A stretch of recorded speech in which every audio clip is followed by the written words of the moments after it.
Hello again, viewers, and greetings, fellow space travelers. This is Thorn of Night, and welcome to episode 15 of my Agrarian Skies series.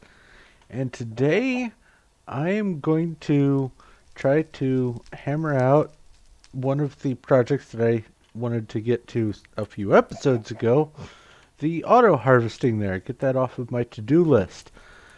And that is going to involve working over on the farms over there. But before I get to that, there are a couple of things that I want to get in order here. So let me assemble my thoughts, and I will be right back.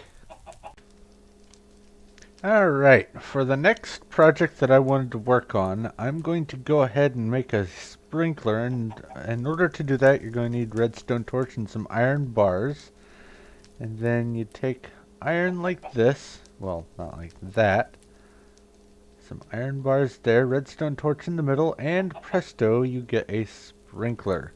And the reason why I want to make this is if I come over here and first punch a hole in the floor like that, and I set down an aqueous accumulator like so, and then put a sprinkler, come on top of it.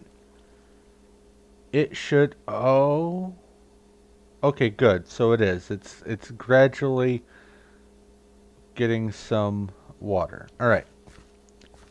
The animation works. Everything's fine.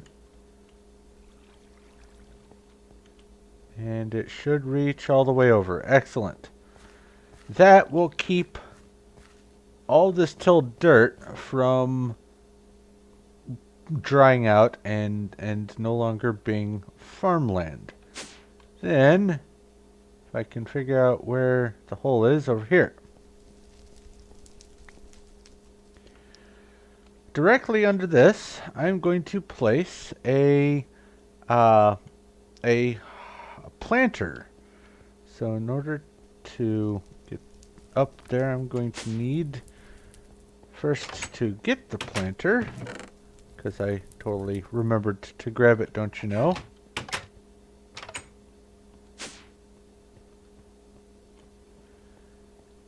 And then some cobblestone stairs, like so. Planter like that. Alright, and then it has this wonderful little interface. I'm going to turn that off. Consume stack means if you have an item in here for planting, it will take the very last one, so there is no placeholder, which is unfortunate. Now, this can accept upgrades, like for instance that tin upgrade, and I'm going to show you what that's all about here in just a moment. Just have to make sure that nothing is going to spawn there. I should be able to just jump and place power underneath that. That should be fine. I'm going to need this and the upgrade. Alright. So first off, this is the precision sledgehammer, which I crafted in a previous episode. And if you come over to an area where you have one of the the MFR Mind Factor Reloaded crop-related things, or I think any of the machines, it will give you this highlighted area that says where the interaction is for that block, and you can see there's nothing anywhere else. That's where it is. Now I'm going to go back down here and put this tin upgrade in it. Hopefully I can reach it by jumping. Excellent. Now I'll put it like that. And come back up here. Bring out the sledgehammer, and it has expanded to the complete area of this farm. The tin upgrade makes it a 9 by 9 instead of a 3 by 3. Now what that means is the planter will plant in this area as long as it is supplied power and stuff to plant. So the next thing I need to do is go ahead and set up the power and figure out how I want to, if I want to keep it like this for right now, or if I want to go ahead and switch it over to a single flavor. Actually, yeah, I think I'll go ahead and just switch it over to all carrots. But anyway, I need to run power to this, so I'll be right back. Real quick, I wanted to come down here to check on this thing, and as it turns out, it has spat out a piece of cyanite, which is the raw output from running the big reactors. So I'm going to go ahead and assemble this thing, the turbine housing, so I can turn this quest in. So let's see here.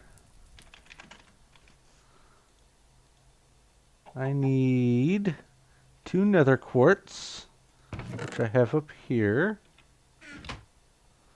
Oops, that's not what I want to do. I need 4 steel and 2 graphite. So there's the graphite, there's the cyanite, there's another quartz, and here's the 4 steel. And just in case you're wondering why I had the Steam pop up down there, that is because I am running the Feed the Beast launcher through my Steam client just because I can. So it isn't anything really terribly special. I just want to keep all of my commonly used stuff in one easily accessible menu, so that's what I did there. Nothing special. But there's the turbine housing. Now there's that, and I'm going to go for the reward bag because I can always make reactor glass. Let's see here.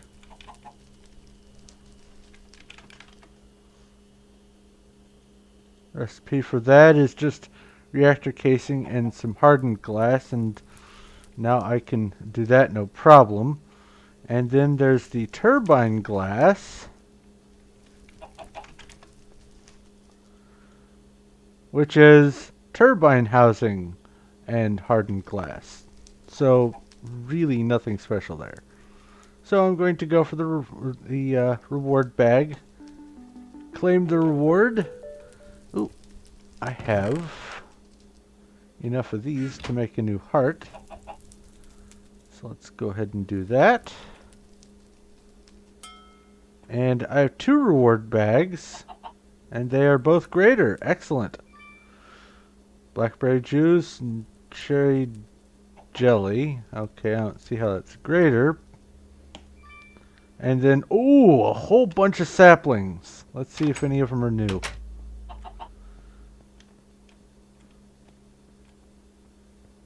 I really need to make that a little bit smoother transition.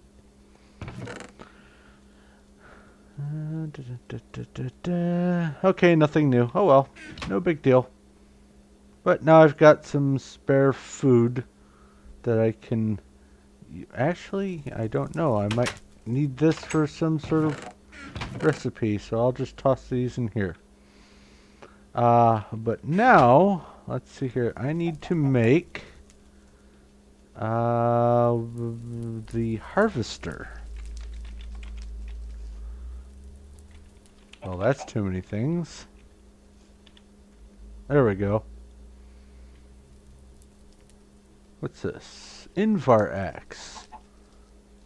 Well, that's easy. Here's some Invar. Alright.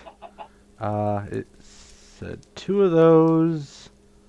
Then some of this. Like that. 2 shears. Do I have spare shears?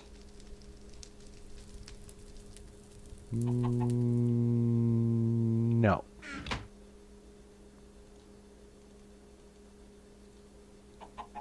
Like that. And a reception coil and 2 gold ingots. Whoops. Like so. Reception coil. Alright. So there's this, that, the in-bar axe, the 2 shears, the 2 plastic sheets, and the 2 gold will get me a harvester. Alright. So what I wanted to do with this, I've gone ahead and emptied this out, is I'm going to put the harvester here. So I'm going to punch a hole in the floor so I can be able to access it. And I believe I have to place it like that. Nope, that's not it. There we go.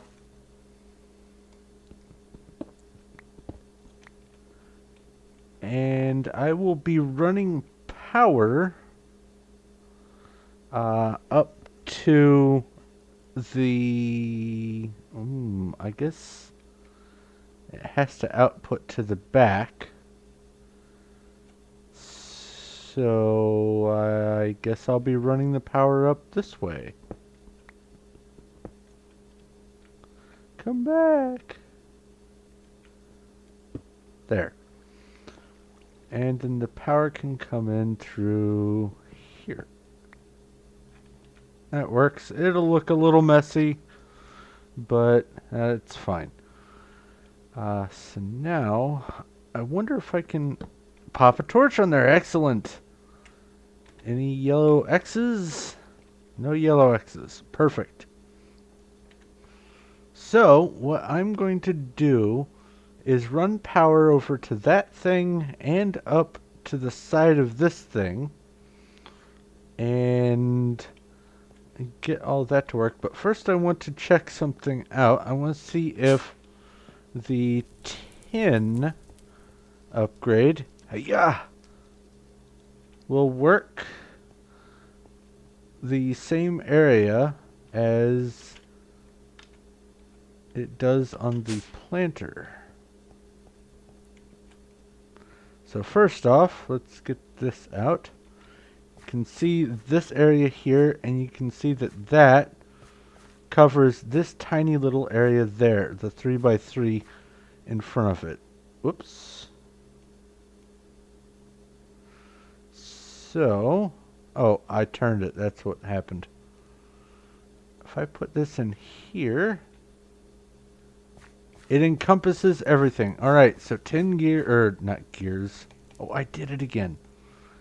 10 upgrades will work in both of them for a 9x9 farm. That is awesome. Alright, now I need to be able to deal with the output from this, so I'm going to run the item duct down and over to this so it can replenish inside that, and then I will have an output from there down to some sort of sorting area, probably barrels for now, and then eventually an AE system. But the first thing I need to get figured out is the power generation and how to get the power to it. So actually, since I had to go ahead and build this thing, well, that wasn't all that bright, was it? Click on that. I'm generating a fair amount of energy. With one more Eulorium, I can generate, I think, 230 RF per tick. That should be more than enough to handle at least a couple of these, but what I could do is just have a larger reactor in this area and have it generate the power for all of the farms that I'll be putting there vertically. That's a thought. I'm going to do some thinking real quick. I'll be right back.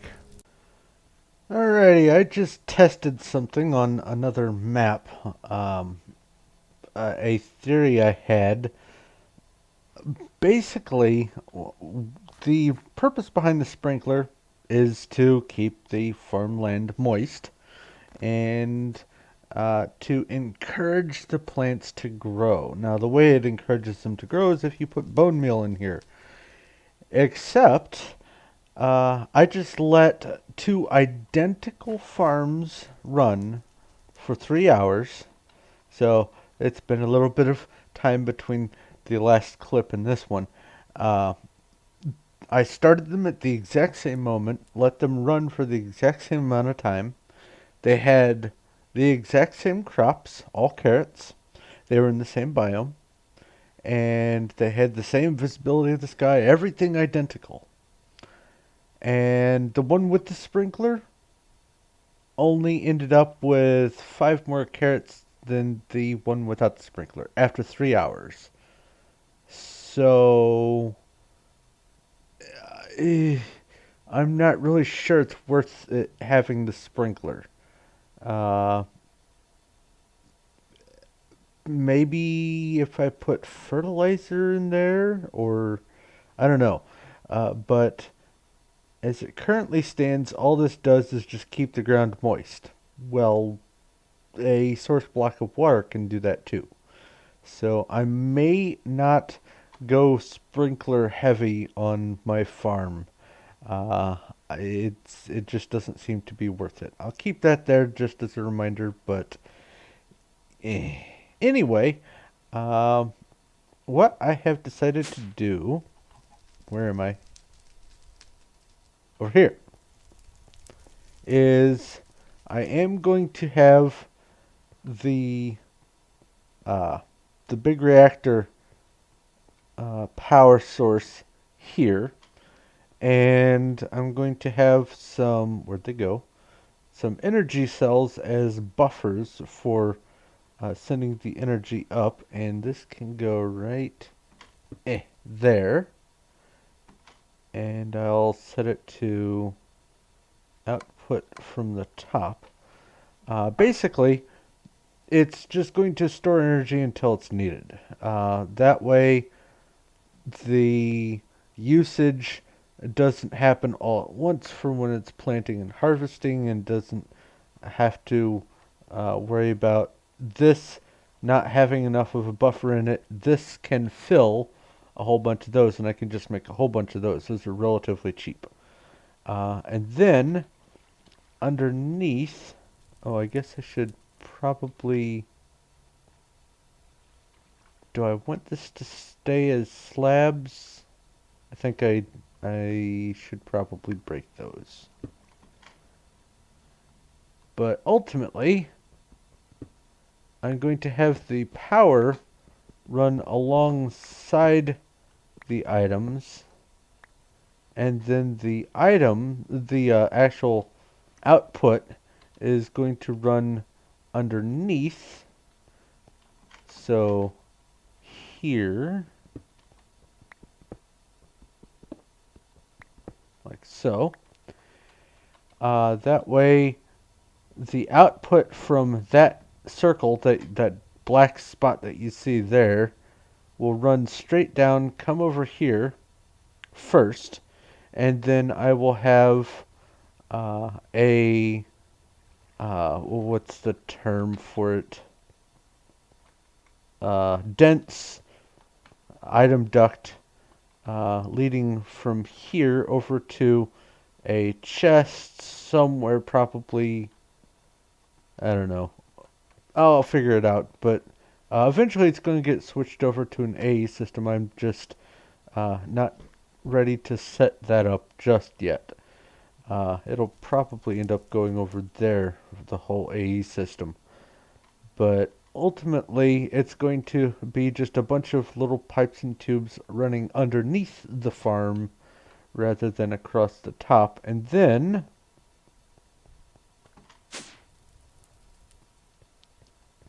the next farm up, hello hole, uh, will be just the power will transmit straight up from here.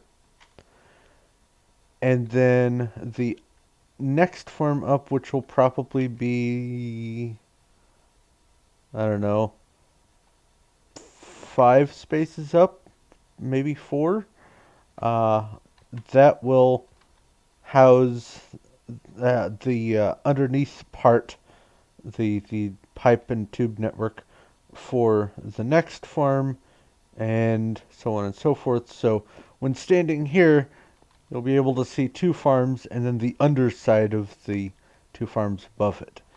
So if I have the hole here, maybe I should make the items go on that side. But anyway, I'm going to finish getting this hashed out, and when I get everything the way I think it needs to be looking, I will be right back.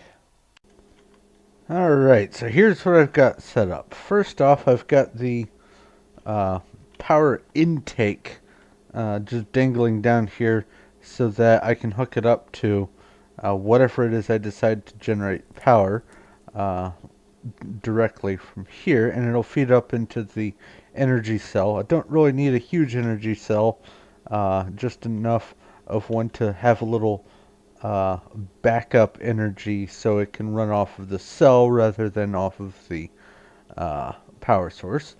And it feeds underneath over to the planter here, which I have the tin upgrade in. Right now there are this many carrots, 48 carrots in there, and this empty. I have, well, the rest of this, it would be better for me to show you from up there.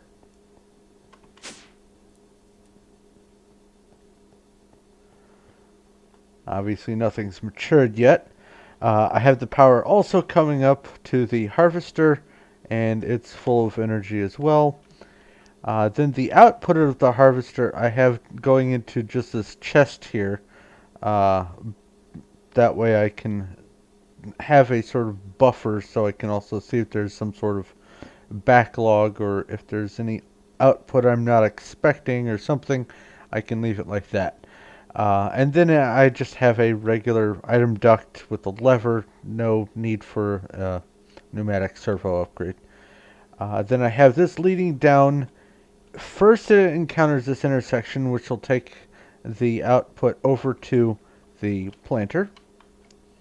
And then this dense item duct will send items into this chest if it doesn't have anywhere to go over there. Either way, it's going to come out of this chest and go somewhere, so it'll get to this intersection and say which one's closer. Is that full or is that full? And that's pretty much how I have this set up. Now, I showed you that there are a total of 48 of the carrots down there. So let's see what happens. If I grab some bone meal, do I have any left up here? No. Okay, so I took it all downstairs. No biggie.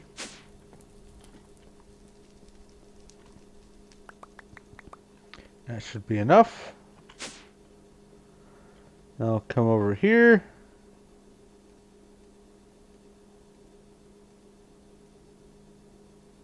That was not enough. Wow, that's horrible.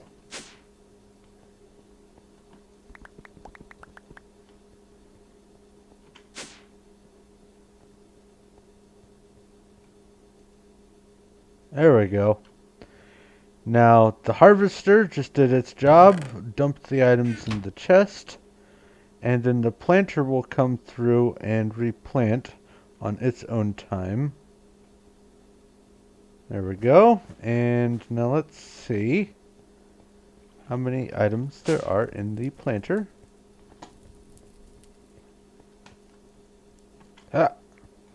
There we go. It planted from this stack because there's still one left in here, and I have it set to not consume the last item in the stack. So it planted before it received the rest of the output, and so the output after it planted came over here, filled in the first slot, and then the rest of the farm will work just like that. Everything will fill up just nicely.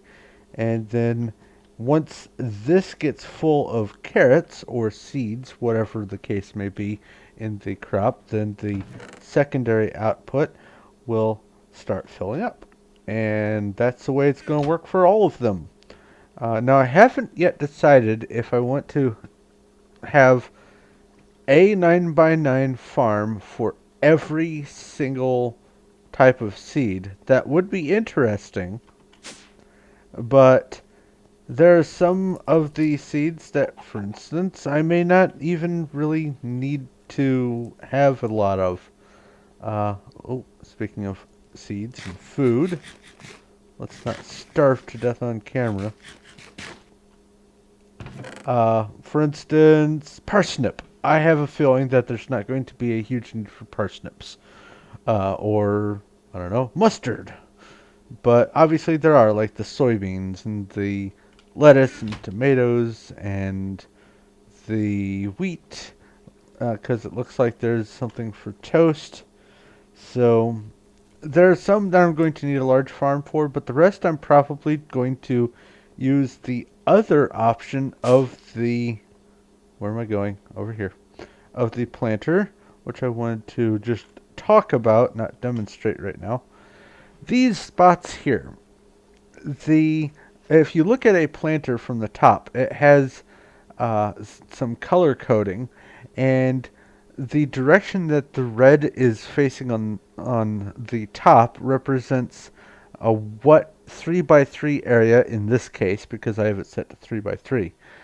What 3x3 area it will function on, and it will plant 9 of that one thing here. So you can put a template in there and it'll say, all right, only plant carrots here, or only plant wheat here, or only plant trees here. So you can set it up to manually pick and choose which plants go where. So I could feasibly have one 9x9 farm with 9 different species of food in it. So that's probably what I'm going to end up doing for most of the farms, but I do want to at least get them all going. Now the next thing I need to take care of will be to set up the power generation closer to over here, and I'm probably not going to need a whole bunch of it, at least at first. So it's probably just going to be something, probably just this setup right here, because 10 million stored is more than sufficient to power a bunch of farms. But that's going to have to wait to the next episode because this one's getting a little long in the tooth. So, thank you very much for watching. If you have any questions, comments, or suggestions, please feel free to leave a message in the comment section below. I will do my best to get back to you as quick as I can. If you like this video and you like what I'm doing here, please feel free to give a like. I do appreciate that. And if you haven't already, go ahead and subscribe so you know when my future stuff comes out. But it is time for me to work on something else. So thank you once again for watching. This is Thorn of Night, and I will talk to you later.